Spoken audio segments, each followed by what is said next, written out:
আজকে দুপুরে খাওয়ার জন্য রান্না করব আমি লোকাল মুরগি। তো এই যে মুরগিটা আমার হয়েছে বাড়ির, মা এখন কেটে দিল, আমি ধুয়ে পরিষ্কার করে নিলাম। আর এই যে শিলের মধ্যে আমি মরিচ, আদা, রসুন বাটা এগুলো সব রেডি করে নিলাম। এখন এই যে তেলের মধ্যে দিয়ে দিলাম তেজপাতা আর পেঁয়াজ কুচি।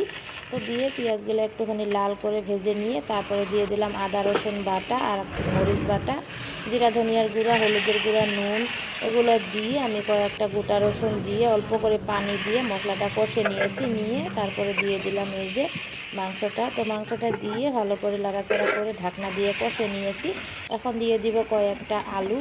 তো আলুটা দিয়ে আমি আরও একটুখানি কষে নিলাম, নিয়ে পরিমাণ মতো পানি দিয়ে আমি রান্না করে নিব। এখন এই যে ঝোলটা ফুটে গিয়েছে, তারপরে দিয়ে দিলাম আমি গরম মশলা।